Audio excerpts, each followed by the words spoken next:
Don't you miss the magic of the movies? The dark theater, the popcorn, the collective. Ooh, that was a good one. Don't despair. You can get your fix at the upcoming Vermont International Film Festival. My guest today has all the details. Shh! Sorry.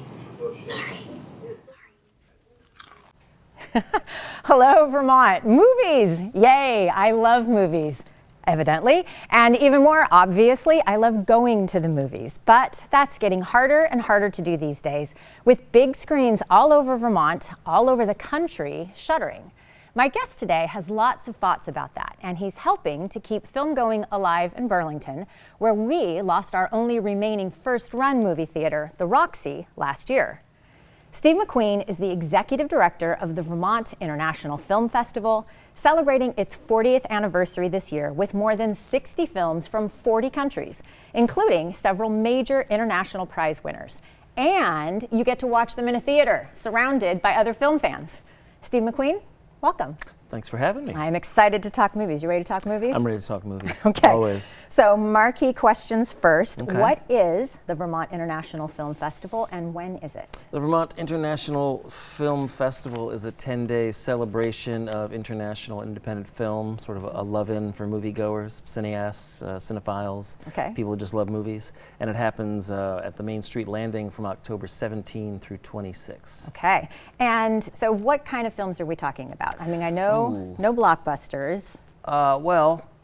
Yeah, no like Marvel movies or anything No like Marvel that, movies. No, this is not we're where talking you're gonna come about independent and international films, great films from all over the world, including a lot from the United States as well, North America, but all over.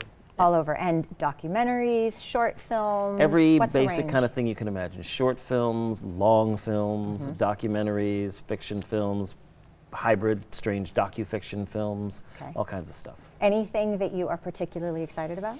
Well, there's 59 separate programs, so and over 70 films. I'm excited about dozens of them. Probably don't have time to go into all of them. But, you know, I love opening and closing night. We've got My Father's Shadow from Nigeria on opening night and The Secret Agent from Brazil on closing night. And there's a film called Surat from Spain and Morocco that I think is going to shake a lot of people's worlds when they see it.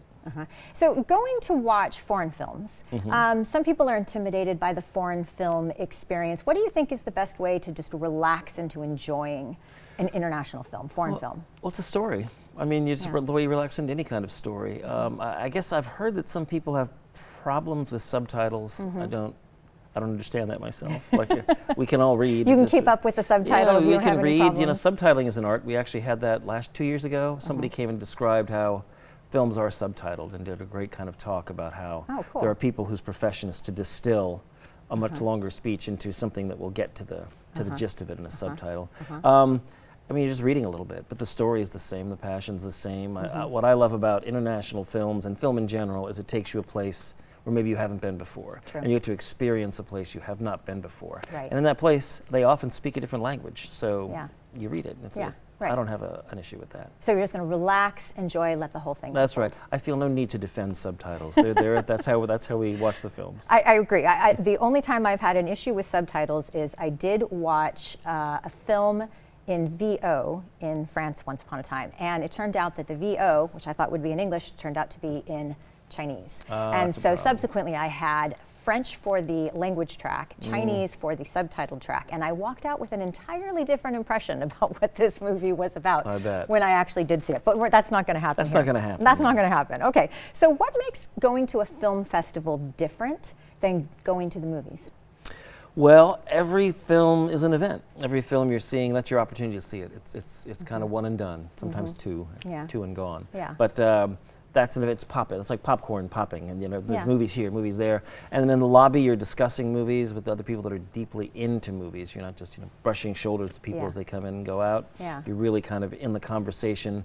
It's a kind of central gathering place for movie lovers to want to see these films, talk about these films, and there's just kind of a buzz, it's a hive of activity for people that love movies. So it's very immersive. It's completely immersive. 10 days, other than opening night, there's just one film on opening night, but for the next 9 days, every day has at least 7 films, so there's lots of chances to see lots of films. Well, so then what's the best way to experience VTIFF? Well, it's sort of a make your own kind of situation. That we have a big schedule. Tickets. You can buy passes. You can buy oh, absolutely. You can buy the festival pass for the whole thing, available online, vtiff.org. Okay. You can buy a 10-ticket pass. You can just go show by show, and then you look at the schedule, which can be intimidating when you open it up. It's a big thing with lots of colored grids, lots of color grids, okay, but it's also very readable, very understandable. It takes a little while to sit down and really kind of map out your strategy, what you want to do and what you want to see. But then I will say, once you're there, particularly at nighttime, what we have we have a happy hour between the afternoon shift and the evening shift. Love a happy hour. And we'll have different food vendors there out in the courtyard every night. Yeah. 3 different vendors over the 10 days, and there's a bar in of course. Nice. Where you can get a beer between movies. Okay. So you can hang out. You can just kind of hang out, talk movies, have dinner between these shifts, make an event, just hang out at VTIFF. Lovely. And there's speakers and things as well. There are a few. There's filmmakers visiting. The great John Waters is coming. The hugely underrated 90s auteur Nancy Savoca is going to come and show her films. Lots of Vermont filmmakers as well. So yeah, absolutely. And I think that the John Waters event has already sold out. Is that right? Yeah. And so are there other events? Like, what else is going to sell out? All kinds of things are gonna sell out. If I knew it was gonna sell out, I'd ask for a raise or something. But we've had incredible attendance, lots of surprise things selling out, so it's hard to say. The evenings in the film house are always a good bet to sell out. It's always a good idea to buy your tickets online ahead of time, as opposed to just showing up and thinking you can get your $12 ticket. Because there's also multiple venues. Some are larger than others, right? Okay. Yeah. So like, what's the largest screening room? What's the smallest? Well, the largest one is the Film House at Main Street Landing on the 3rd floor that holds 220 people. And then down the hall is the Black Box Theater that holds 110 people. And then down on the 1st floor we have the screening room, which has been around for about a year and a half. That's where we shot our own little film. That's right. Yes, there we go. And that's a 35-seat theater, and that's a 35-seat. That's the super intimate one. That's the super intimate one. So, but also people, when reading the guide, you might want to take a look, pay attention to what those seating capacities are too, for when you're buying tickets and making certain you don't miss out on an opportunity. That's right. Okay. So, tell me a little bit about like independent film. You're a big film buff. What do you love about independent film? I love that the stories feel more grounded in reality. I love that there's more imagination left to the filmmakers. I think I don't want to denigrate big studio movies, because I grew up on them, and I love a lot of them that come out. You know, like Sinners was a big studio movie, and that was awesome. Fantastic film. Yeah, my daughter and my husband, they're raving about it. The Paul Thomas Anderson movie, One Battle After Another, just came out. I think it's a big studio movie, and that's an awesome film. But that said, most of the times I think independent films are director-driven, so they're actually artist-driven, and you see a point of view and a perspective, and with somebody who has something to say about things, and they can do that in a way that isn't hemmed in by huge money concerns or giant expectations of huge audiences. You can write for your own specific audience, for your own self, and your own niche that you're going for, and I feel you get a truer expression of the artist that way. Yeah. Well, so the festival, last year I know you had record crowds, and it's the 40th year. Yes, we did. And so, and last year you broke all of those records, but this also ties into, I think, this moment in film going that we're in. Like, what do you think's happening? What's going on with film? What's happening? It's a good question. Again, if I really knew, I would get that raise. I think what's happening is we're redefining how we watch things, and I think it's happening all over the place. There's sort of a belief that everybody is now streaming and that everything's moving that way, but I think there's also a move away from it. I think there's COVID, we don't have to bring it up, but we spent those couple of years like in these bubbles and then got used to it. But I don't think that's a viable alternative for any kind away of from art. Other people, from interaction. Yeah, I think there's a natural human call to gather, and I think to engage in artistic experiences communally is absolutely something that we will always want to do, and I feel a push more towards that. But the movie-going kind of the paradigm that used to be a multiplex that showed 7 films, 7 screenings a day for 6 days a week, I'm not sure that's viable in the streaming age. So I think maybe festivals and maybe ways to make films events that don't play quite as long, but you have a chance to go see them, and kind of bring back the idea when I was young, ages and ages ago, like just going to the movies was an event. Yeah. I don't think that's quite the case anymore. But I think so. I think there has we have to build experiences there needs to around be something it. about build the experience. A good way to put it. And also just have that gathering place where you can gather and experience something communally. With movies especially and comedies especially. Yeah. You almost need to see those in a crowd of people. So, because laughter is contagious, it really is. Yeah. If you sit at home and are laughing at a comedy, that's a great comedy. Because usually you're just kind of smile. Yeah, right. Oh, a pie in the face. Yes, How charming. Yeah. But when you're in a theater, you really like. Well, and VTIF is helping to keep film alive in Burlington because the festival is happening now, but then there are other things that VTIF does throughout the year. What does absolutely. It do? I mean, and I feel like we've really sort of taken up the challenge since our first run theater went away. We had the screening room before that for several months, but we've really taken off with that, showing movies every weekend, kind of across the spectrum, through time and space. Anything we can play, anything we want there, and that's really exciting.